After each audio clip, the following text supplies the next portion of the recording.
Impertinente. 4 especialistas desafiados por 4 comunicadores sobre temas como política, economia, ciência e sociedade.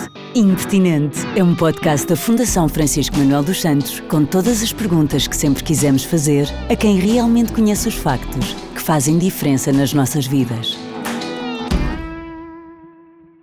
Bem-vindos ao Impertinente Política, primeiro episódio de 2026. Temos uma nova dupla, eu, Luana do Bem, e comigo vai estar Pedro Magalhães, investigador de Ciência Política no ICS da Universidade de Lisboa e que me vai ensinar tudo sobre política. Tudo mesmo, Pedro, é a minha expectativa. Não, está garantido, Luana. Pronto, estás preparado para 2026? Tendo em conta o que aconteceu até agora em 2026, a resposta é não. Não estou preparado, não estava e não sei se vou estar. Olha, mas talvez com este podcast fiques mais. Vamos ver. A propósito das eleições presidenciais, falamos hoje da importância do Presidente da República e de qual o seu papel. Portanto, Pedro, eu tenho aqui umas perguntas muito bem estruturadas e queria-te perguntar se, quando falamos do Presidente em Portugal e do seu papel político, fala-se muitas vezes no semipresidencialismo, ouve-se falar, mas eu sinto um bocadinho que o semipresidencialismo vai ali buscar um bocado ao fora de jogo, que é as pessoas todas falam, usam a palavra, comentam, falam sobre isso, mas no fundo eu não sei se toda a gente sabe o que é que quer dizer semipresidencialismo. Portanto, o que é isto? Bem, isso é uma boa pergunta para se ter porque chega na academia, nas pessoas que estudam estas coisas, também se discute o que é o semipresidencialismo. Okay. E não há um consenso absoluto, mas eu acho que há, digamos, um consenso mínimo. Não é? Então, vamos lá ver. Pensa, por exemplo, no sistema americano, não é? O sistema americano é um sistema presidencial.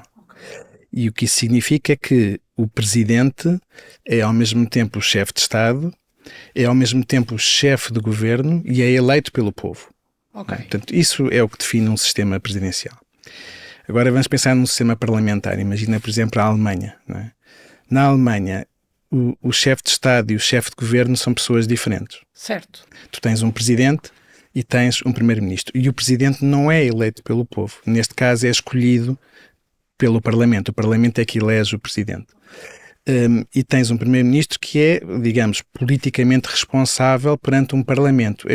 O chefe do executivo não é escolhido diretamente pelas pessoas. As pessoas elegem um parlamento e é daí que sai a composição do governo. Ok. Pronto. Agora, o que é o semipresidencialismo? É um bocadinho uma combinação entre estas duas coisas, porque tu tens ao mesmo tempo um chefe de Estado que é eleito pelo povo, como sucede no sistema presidencial, mas tens ao mesmo tempo um chefe do executivo que é outra pessoa. É o primeiro-ministro. Não precisa de em nada estar relacionado. Que não precisa em nada estar relacionado, porque tens no fundo duas eleições diferentes. Tens uma eleição para o presidente, para eleger o chefe de Estado. E tens uma eleição tal como no sistema parlamentar, elege-se um parlamento e é daí que vai sair um governo e um primeiro-ministro que tenha o apoio desse parlamento. Portanto, o semipresidencialismo combina características do sistema presidencial, à americana, e do sistema parlamentar, à alemã, ou à inglesa, ou à britânica, se quisermos ter estas preferências. Ok. E o que é que diferencia os sistemas semipresidenciais dos outros? Para além desta coisa de haver, se calhar, no americano, essa eleição direta, mas o que é que diferencia o nosso sistema semipresidencial? Bem, por regra, um presidente num sistema semipresidencial não tem o mesmo tipo de poderes que um presidente num sistema presidencial. Não? Um sistema presidencial, vamos pensar no Donald Trump, ele é o chefe de Estado americano e é também o chefe do executivo. Ele tem à sua volta um ministro, que no caso americano chama secretários de Estado, que têm pastas, mas ele é claramente a pessoa que lidera o executivo. No sistema semipresidencial, por regra, o presidente não é o líder do executivo. O líder do executivo é o primeiro-ministro. Claro que depois há, e já agora podemos partir daí, os sistemas semipresidenciais também são muito diferentes entre si, o que complica ainda mais as coisas, não é? Tu tens, por exemplo, um caso extremo, o caso da Islândia, por exemplo. Eles também elegem o presidente e também têm o primeiro-ministro.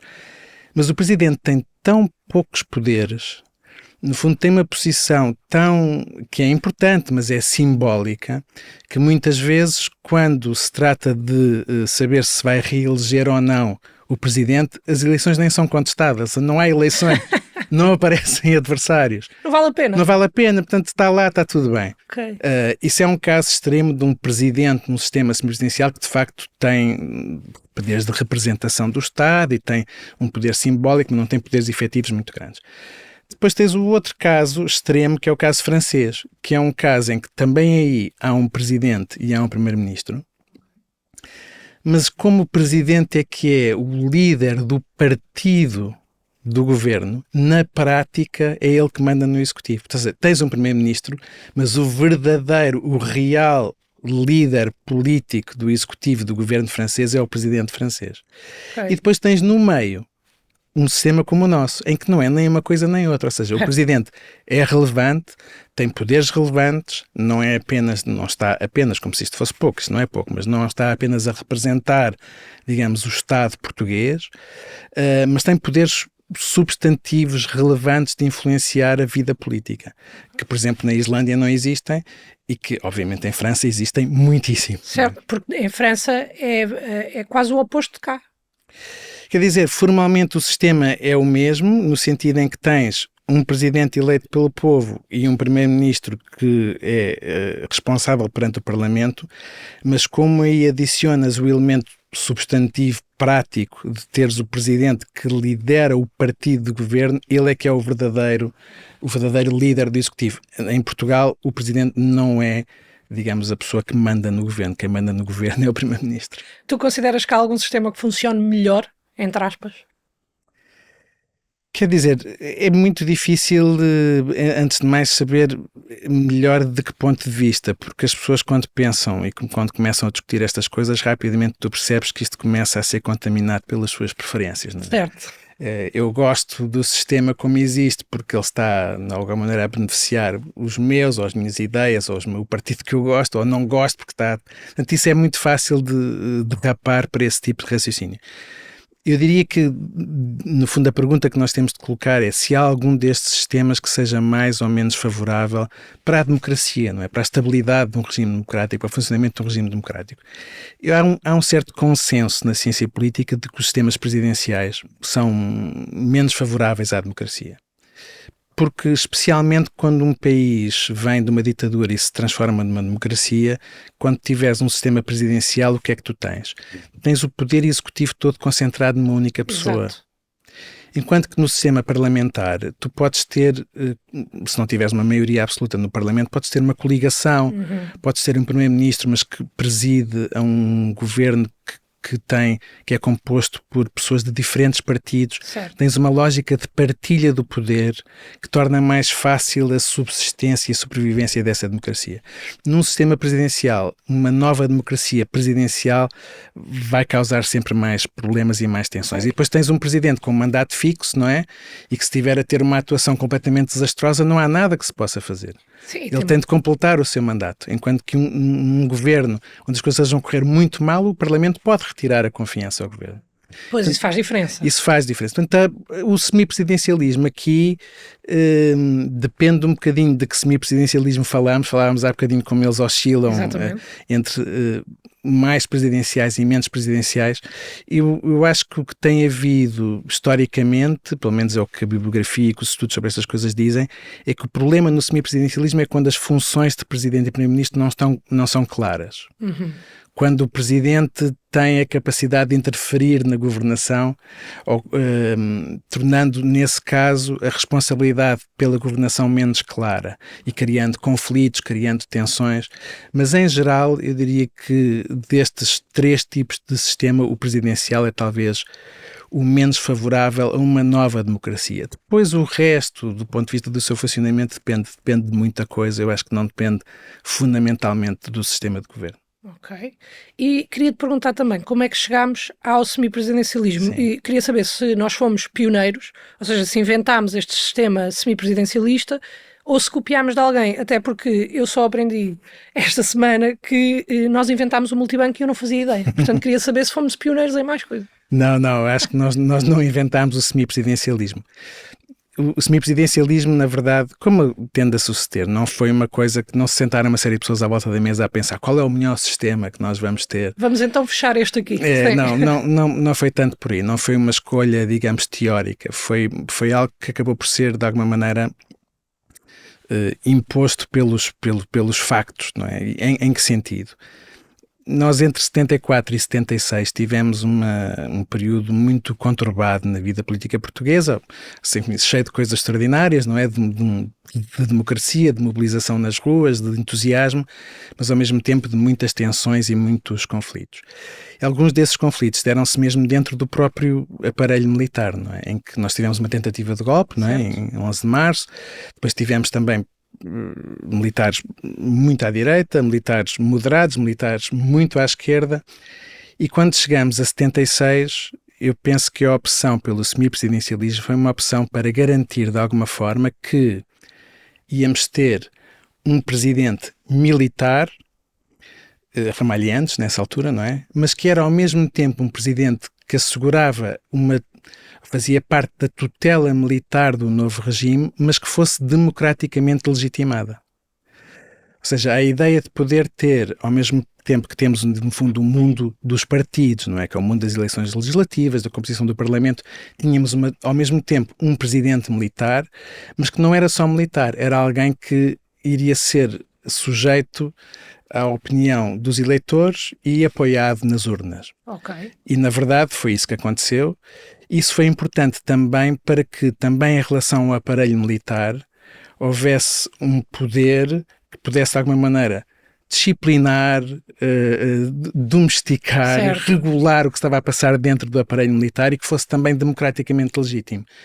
E, portanto, a solução do semipresidencialismo resulta não tanto, vamos agora, queremos a Finlândia ou queremos resulta mais Espanha, de uma necessidade. Resulta de uma necessidade ditada pelo contexto e pelo papel particular dos militares na nossa transição e também pela tensão que havia no interior do próprio aparelho militar e a necessidade de a resolver. Tu falavas há pouco da confusão que às vezes pode haver entre os poderes, seja do Primeiro-Ministro, seja do Presidente da República, e eu acho, isto é uma opinião pessoal, que há muita gente que vê o cargo de Presidente em Portugal como uma coisa mais simbólica, que quase como, principalmente nos últimos anos, quase como um influencer que vai a certos sítios tirar algumas selfies e postar no seu Instagram com pessoas. Mas a verdade é que existem sim poderes associados e gostava de saber quais é que são e como é que têm sido usados. Muito bem, portanto esse influencer não deixou de exercer muitos poderes que estão depositados na figura do Presidente e que estão previstos na Constituição e na lei, e foi exercendo com algumas consequências e alguma importância. Portanto, vamos lá ver. Geralmente, quando se olha para o papel do Presidente no nosso regime, há uma divisão entre poderes legislativos e poderes não legislativos. O que é que quer dizer com os poderes legislativos? Não é que o Presidente legisle, mas é que o Presidente tem um papel fundamental na produção das políticas públicas. E como é que ele faz isso? Ele tem o poder de promulgar leis e decretos-leis. Portanto, decretos-leis que vêm do Governo ou leis que vêm da Assembleia. Essa legislação só entra em vigor se for promulgada pelo Presidente. Ele pode recusar-se a promulgar essa legislação. Ele pode vetar decretos-leis e pode vetar leis. Ou, neste caso, ainda não são leis nem decretos-leis, são diplomas legislativos à espera. São propostas. De se tornarem leis ou decretos-leis. Portanto, pode vetar e os Presidentes têm exercido esse veto. Esse veto, no caso das leis do Governo, não pode ser superado, portanto o Governo tem que fazer outra coisa qualquer. Ok, então vamos imaginar esta situação. Eu sou o Governo, estou aqui a preparar uma lei que a Assembleia até aprova. Não, uma coisa é o poder legislativo do próprio Governo. Outra coisa é o Governo, no fundo o partido que apoia o Governo, promover, ou o próprio Governo apresentar no Parlamento uma proposta de lei que depois tem como objetivo transformar-se em lei. O Presidente pode vetar uma e outra. Ok, então no fundo ele tem poder sobre as duas. Tem poder sobre as duas. No caso do Parlamento, o Parlamento pode superar esse veto, portanto, se uma maioria do Parlamento confirmar essa lei, ela passa e o Presidente tem de a promulgar. No caso do decreto-lei, o governo não tem muitas alternativas, tem de o modificar, tem de apresentar outra coisa ou tem de o transformar numa proposta de lei e fazê-lo passar pelo Parlamento. Mas isto tudo para dizer, portanto, são uma série de detalhes, mas isto tudo para dizer, o Presidente consegue assim participar no cotidiano das políticas públicas, das leis que nos regulam, não é? Isso não acontece com todos os presidentes, isto é um poder muito importante. Aqui estamos a abordar até mais os poderes legislativos. Depois tem outro tipo de poderes. Tem, mas já agora queria só... Há uma coisa que se relaciona de alguma maneira com isto, que é o Presidente pode não vetar politicamente um diploma legislativo, dizer eu não estou de acordo com isso deve-se mudar, ele pode fazer outra coisa, que é eu tenho dúvidas sobre se este diploma está ou não de acordo com a nossa Constituição.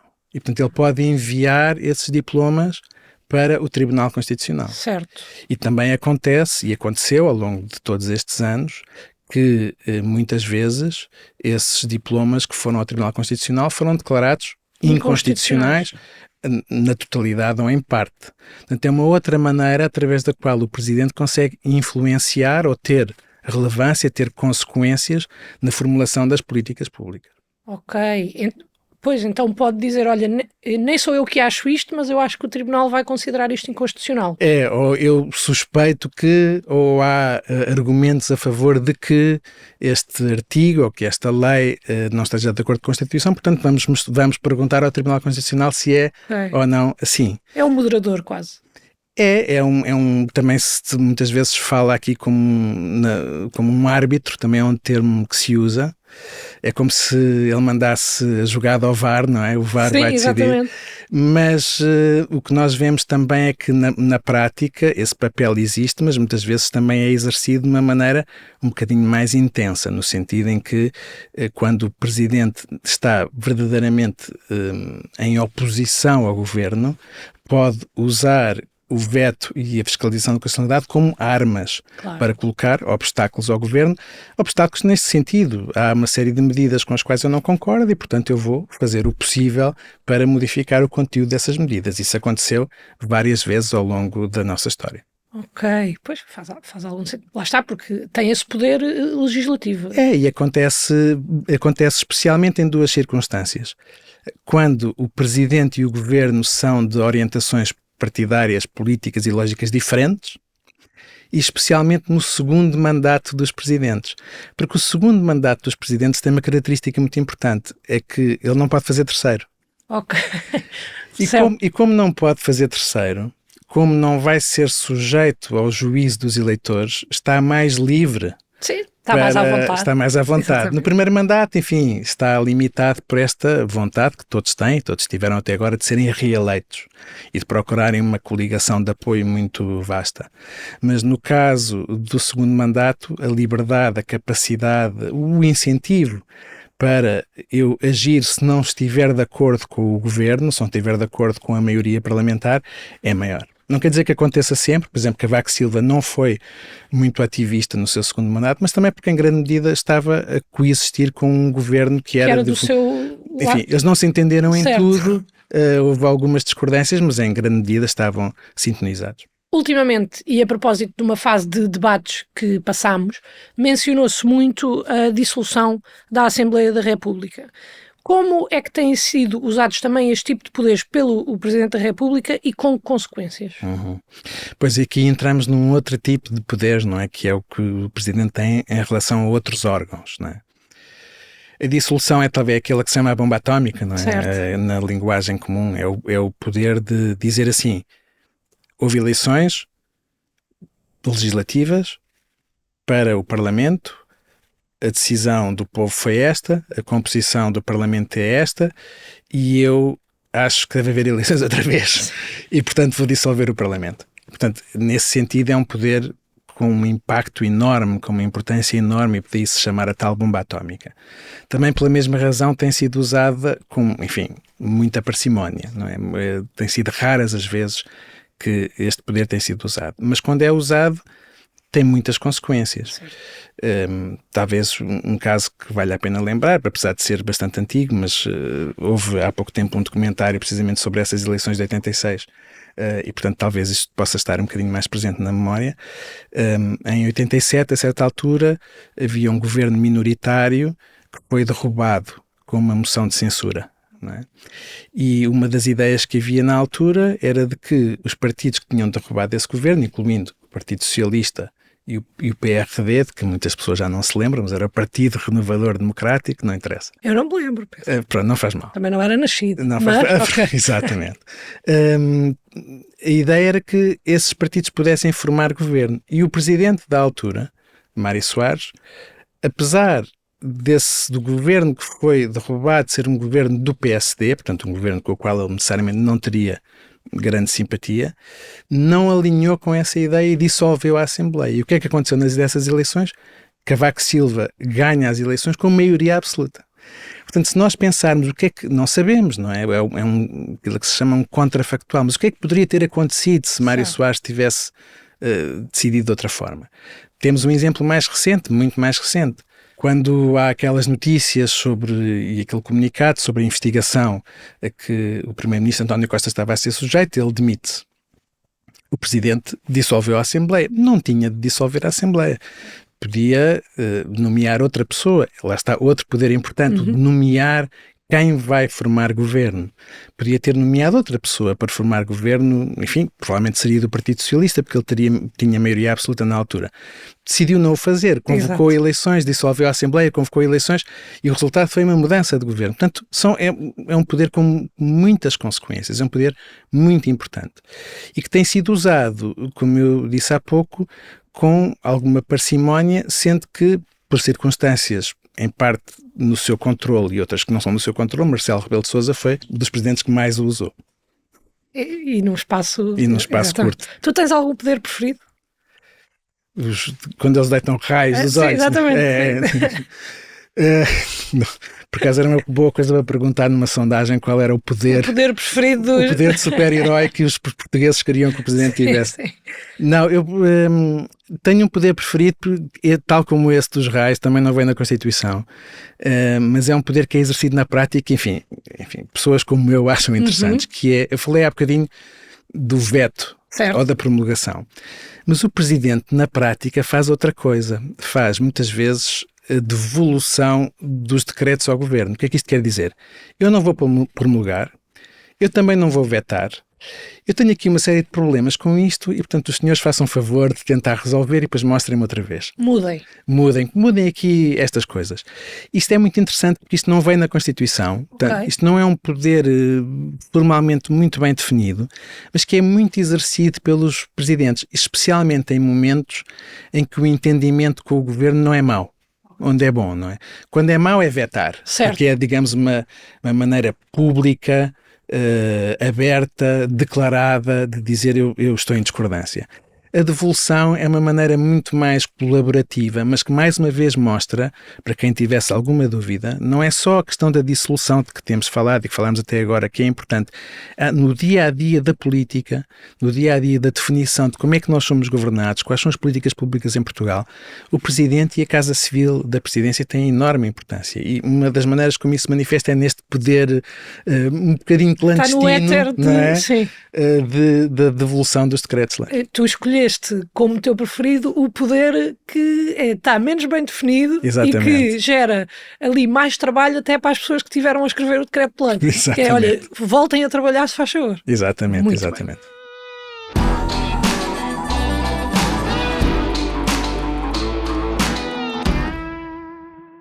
A propósito desta nossa conversa, faço uma pausa para lhe dar uma sugestão de leitura. Trata-se do ensaio A Participação Cívica em Portugal, do investigador José Carlos Mota e publicado pela Fundação Francisco Manuel dos Santos. Em tempo de eleições, vale a pena revisitar este livro que analisa a evolução da prática democrática em Portugal.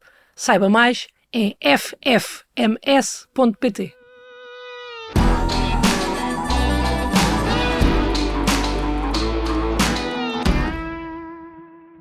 Para além destes poderes que tivemos a falar até agora, o Presidente da República atribui condecorações.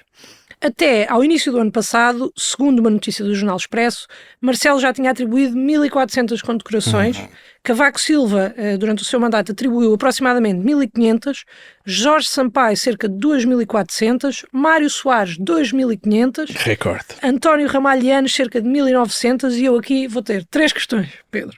Então, eu queria saber se nós podemos ser condecorados por fazer este podcast, se sim, como é que devíamos ir vestidos, porque eu acho que o dress code é importante. E o terceiro ponto é o que é que isso nos beneficiava, em que é que isso nos beneficiava, como é que a nossa vida mudava, para que é que servem estas condecorações? Portanto, temos que nos ir preparando. Certo. Eu não sei se tenho respostas para essas perguntas todas, mas... A do dress code, por favor. Não, essa tem que ter, realmente, já lá vou. Ora bem, as condecorações acho que fazem parte, em primeiro lugar, de um certo teatro do poder, não é? Desde tempos imemoriais, desde que há Estado ou qualquer coisa que se pareça com Estado, há um teatro associado, há um cerimonial associado. E as condecorações fazem parte disso e, portanto, são talvez um grande elemento de continuidade entre vários tipos de regime, entre monarquias, repúblicas, por aí fora, não é? Depois há outra coisa que é, isto não está muito estudado, mas eu estou-me a lembrar de um artigo, salvo erro, da Filipa Raimundo, que é uma politóloga do ISCTE, que estudou uma condecoração em particular, que é a Ordem da Liberdade, que é, no fundo, está obviamente associada à queda da ditadura e à luta pela transição para a democracia. Ela foi estudar quem é que recebeu estas condecorações e quem é que as deu a quem. Ok. Pronto, e uma das coisas que é também evidente é que os presidentes usam as condecorações para, no fundo, recompensar os seus correligionários, não é? As pessoas que os apoiam, as pessoas da sua área política. Basta dizer que as pessoas que trabalham na Casa Civil são condecoradas quando terminam. Portanto, isso tudo faz parte. Mas até mais do que isso. Ela, por exemplo, percebeu que a maneira como Cavaco Silva e Marcelo deram a Ordem da Liberdade foi completamente diferente, como a maneira como Sampaio e Mário Soares concederam a Ordem da Liberdade. E, obviamente, que uma das principais diferenças tinha a ver com a área política das pessoas que receberam, não é? Portanto, tudo isso é compreensível. Ajuda a definir o critério de escolha, certo? Depois, eu também acho que muitas vezes as pessoas pensam nas condecorações como algo que beneficia o condecorado. Eu olho para as condecorações de outra maneira. Eu acho que as condecorações são algo que a presidência, que as presidências, que os chefes de Estado usam para se apresentarem a uma outra luz, ou seja, para irem buscar ao prestígio, à imagem, às qualidades do condecorado, certo, uma aura para si próprios, não é? Eu, como presidente, condecorei estas pessoas. É uma coisa tão benéfica, se quisermos, que honra tanto os que são condecorados, mas também honra aquele que está a condecorar. Quando eu vou condecorar um grande escritor, quando eu vou condecorar um atleta, quando eu vou condecorar um cientista, eu estou a tirar um pouco da aura dessas pessoas para a minha presidência. Okay. Eu acho que as duas coisas jogam aqui ao mesmo tempo e acho que os presidentes usam as condecorações também com esse objetivo. Pois, faz algum sentido É um clássico, olhem para mim que gosto tanto desta pessoa. Dito isso, portanto, respondendo à tua primeira pergunta, eu acho que a probabilidade de sermos condecorados à luz pelo menos eu, não é? À luz dessa perspectiva não é particularmente alta. Não temos muito para oferecer. Eu depois da tua explicação estava mais confiante também. Bem, não sei, vamos ver. Olha, falando agora, voltando aqui um pouco às eleições presidenciais, sempre que há uma eleição ouve-se falar muito de abstenção. E eu gostava de saber se te preocupa já ter havido mais votos para um concorrente da Casa dos Segredos ganhar 50 mil euros do que para eleger um Presidente da República. Esta estatística não é verdade. Pronto, eu inventei esta estatística, mas eu achei que era credível o suficiente para soar como uma pergunta profunda. Bem, eu acho que muita gente já votou para a Casa dos Segredos, ou já se candidatou para a Casa dos Segredos. Talvez não tanta como as que votam, mas vamos lá ao sumo da tua pergunta. O que é que se passa com a abstenção nas presidenciais? Bem, em primeiro lugar, infelizmente, ao longo, desde que temos eleições presidenciais, a abstenção tem vindo a aumentar, não é? Ao longo do tempo. É uma tendência um bocadinho diferente da que se passa nas legislativas, ou da que se passava nas legislativas, porque é uma espécie de aumento em zigue-zague, não é? De onde é que vem esse zigue-zague? É muito simples.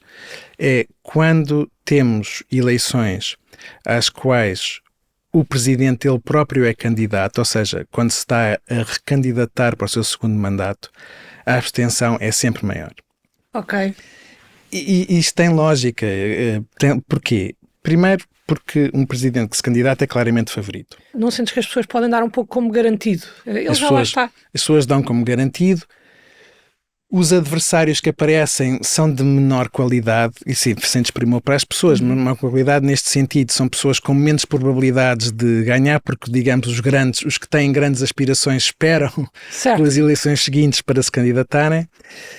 E, portanto, o resultado, como dizias, parece dado como garantido. E o que sucede é que quando o resultado é dado como garantido, quando as pessoas sentem que o seu voto vai fazer menos diferença, têm menos incentivos para votar. E, portanto, daí vem esse zigue-zague. Depois, quando o presidente já não é candidato e quando, como sucedeu há dias, temos uma série de candidatos que nenhum deles é, digamos, o incumbente, para usar este termo, a abstenção tende a diminuir. Daí vem esse zigue-zague. Mas a tendência histórica tem sido de aumento da abstenção. E, portanto, o que nós estamos agora, e acho que vamos só poder julgar isso depois da segunda volta, é percebermos se... da mesma maneira como sucedeu nas legislativas, essa tendência geral de aumento da abstenção teve ou está a ter uma inversão. Tu achas que se ir votar fosse um pouco como ir doar sangue e te dessem uma sandes de salpicão no fim com um sumo de laranja, as pessoas saíam mais de casa? Por acaso eu não excluiria essa possibilidade. Eu, por exemplo, sinto que uma das coisas que as pessoas que gostam de ir votar no dia do voto, portanto, como hábito, é aquela coisa de eu vou votar e depois vou tomar o pequeno almoço ou eu vou encontrar-me com... Agora, não sei se isso chega para inverter tudo, mas uma coisa é certa, se nós pensarmos nisto como economistas, o voto tem custos e tem benefícios. Os benefícios nem sempre são completamente óbvios e, portanto, se fossem tornados óbvios, como estás a propor, se calhar a participação aumentava. Sim. Ou então um fotocall, sabes que na nossa geração, agora sempre que se vai votar, tira-se uma foto. Sabes que é uma regra que nós temos. E eu não sei se meter um fotocall a dizer eu votei, não sei se não ajudava também. E podia-se fazer um cenário especial, sim, exatamente, ou vários tipos bonito de cenários. Sim. Mas eu também te queria perguntar como é que tu sentes que têm evoluído as tendências e os perfis na participação eleitoral nas presidenciais e o que é que achas que tem contribuído também para isso? Até agora, os perfis das pessoas que participam nas presidenciais não é muito diferente do perfil das pessoas que participam nas legislativas. Eu diria que, especialmente naquelas eleições de que falámos há bocadinho, que são aquelas em que o presidente é candidato, são eleições que são mais exigentes do ponto de vista de quem é que está realmente interessado nisto, não é? Portanto, são pessoas com maiores níveis de interesse pela política, com maiores níveis de informação, que se tendem a mobilizar.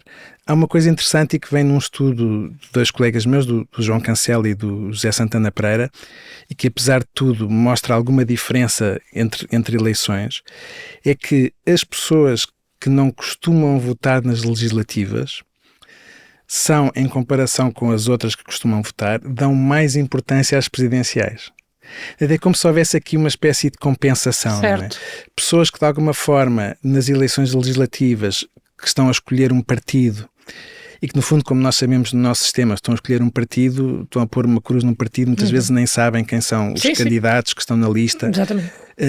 Pelos vistos, essas pessoas, quando têm uma eleição onde há caras, onde há faces, onde há pessoas, essas pessoas sentem-se atraídas para esse tipo de eleição. Portanto, apesar de tudo, apesar de haver grandes traços de semelhança entre os eleitores que votam em presidenciais e em legislativas, e que tem a ver com a idade, os mais jovens, infelizmente, votam menos, bem que isso está a mitigar nos últimos anos, tem a ver com a instrução e o rendimento, pessoas com maior rendimento e com maior instrução votam mais, tudo isso também é verdade nas presidenciais, mas há esta diferença interessante de haver uma parte do eleitorado que parece ver nas presidenciais uma espécie de compensação ou de atração pela relativa despersonalização que muitas vezes as legislativas têm de estou a votar num partido, mas não sei quem são estas pessoas. Depois ali estás mesmo a votar naquela pessoa concretamente.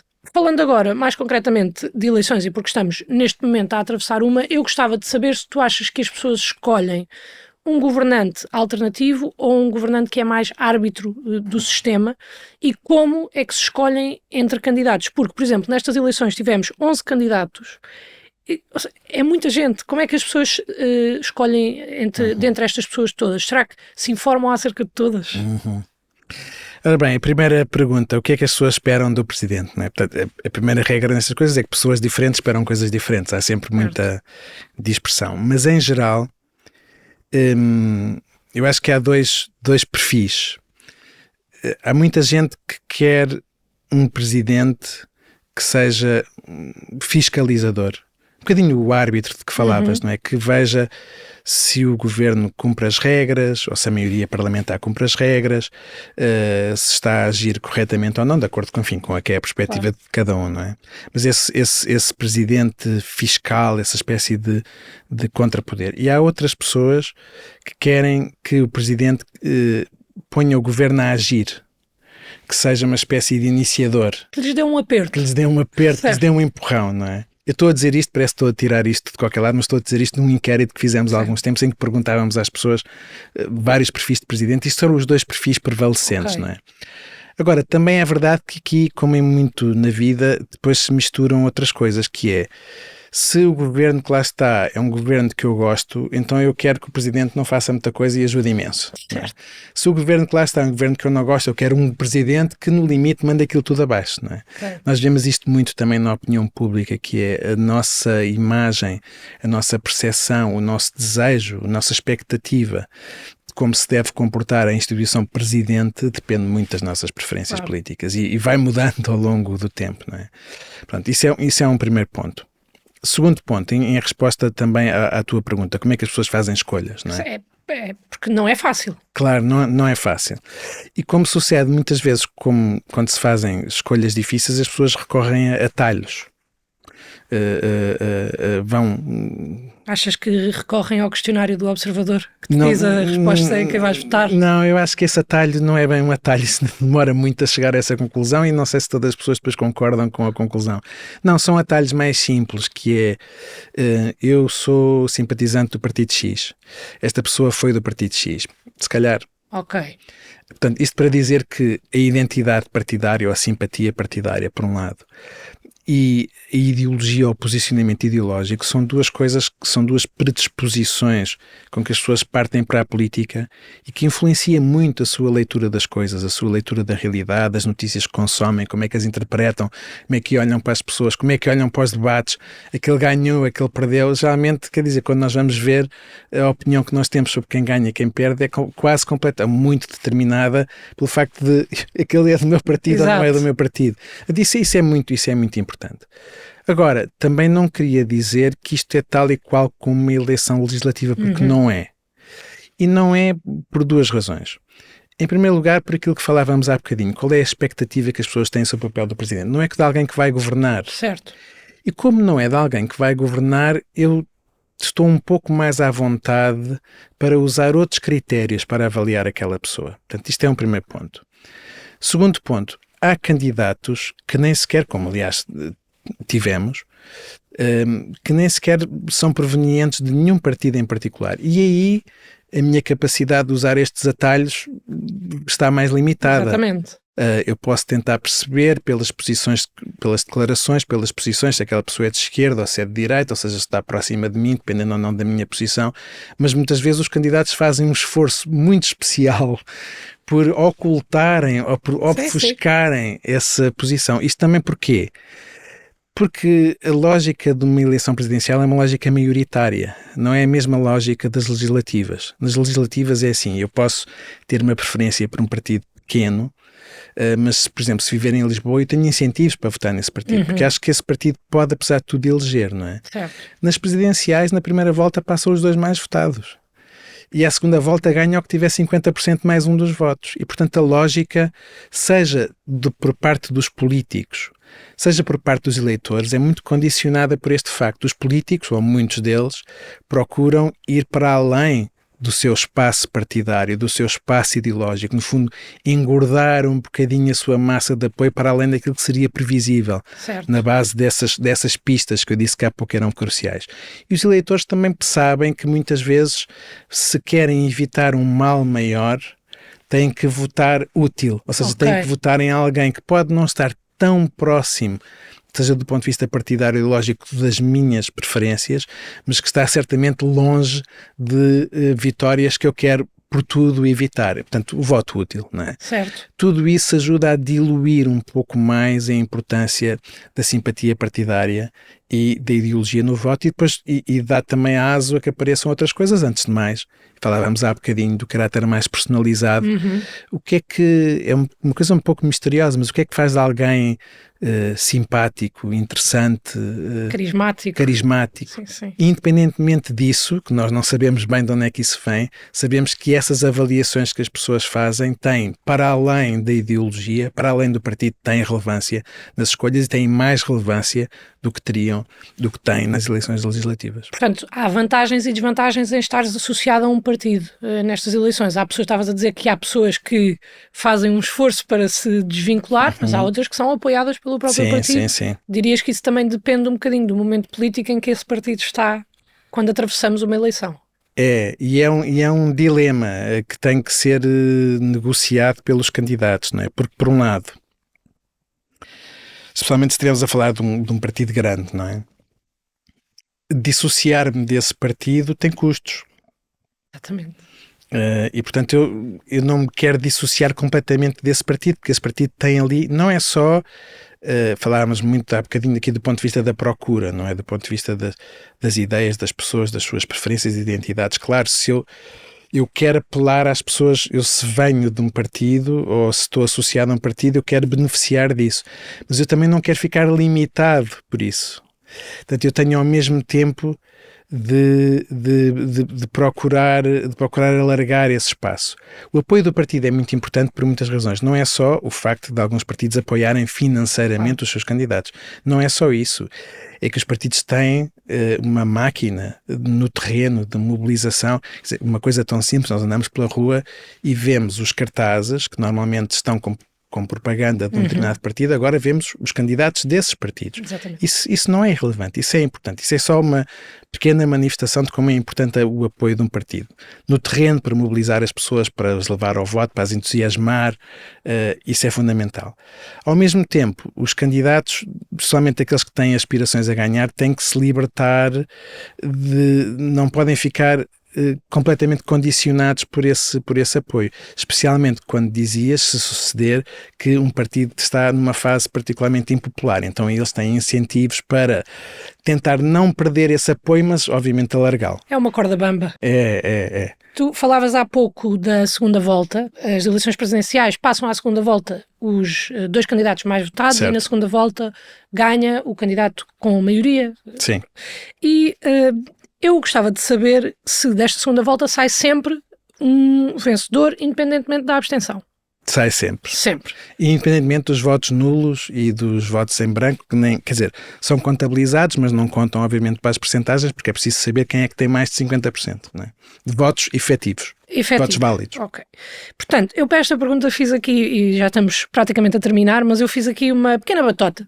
Fiz aqui uma pequena batota, mas eu fui ao ChatGPT, que já sabemos também que de fidedigno tem pouco, e perguntei... Era premium ou não era premium? Era premium. Era premium, sim. Eu paguei para fazer esta pergunta. Ora, muito bem. E perguntei ao ChatGPT qual é estatisticamente a hipótese de haver um empate na segunda volta. E ele deu-me uma fórmula matemática. As mesmas pessoas, exatamente, o mesmo número de pessoas para cada candidato. Ele deu-me uma fórmula e depois perguntou-me quantas pessoas é que eu achava que iam votar. E eu disse, olha, simplifica. Simplifica. E ele disse que a hipótese é de 0,03%, portanto, 1 em 3 mil, num cenário hipotético de 7 milhões de votos. Certo. Com esta conta que ele fez, teríamos igualmente a mesma probabilidade de acertar 5 estrelas no Euromilhões, lançar uma moeda ao ar 11 vezes e cair sempre cara, e um jogo de futebol ser decidido aos 90 mais 7 minutos, que é raro, mas que já todos vimos a acontecer. Portanto, na alta improbabilidade disto acontecer, quais é que seriam os passos a seguir? De haver um empate na segunda volta. Na probabilidade de 0,03% neste cenário hipotético. Essa probabilidade, eu acho que essa probabilidade soa-me a estar certa, mas é num cenário em que as pessoas tiram à sorte em quem votam. não é? Se as pessoas forem lá e houver 2 candidatos e eu tirar à sorte em quem voto, então nós podemos contar que aproximadamente 1 em cada 3.000 eleições vai dar um empate absoluto. Não é? Se o cenário variar um bocadinho, essa probabilidade já não será assim, mas seja como for. Eu acho que tu precisavas de um especialista em direito eleitoral, que não é o meu caso. Eu nunca tinha pensado nisso até há pouco tempo, quando houve aquela situação na Câmara de Lisboa, em que houve ali praticamente a discussão se ia haver um empate entre 2 listas. E o que é que surgiu na altura? Descobriu-se que na lei isto não está enquadrado. Ok. E que, portanto, a única solução, pelo menos foi o que a CNE disse, a única solução era repetir a eleição.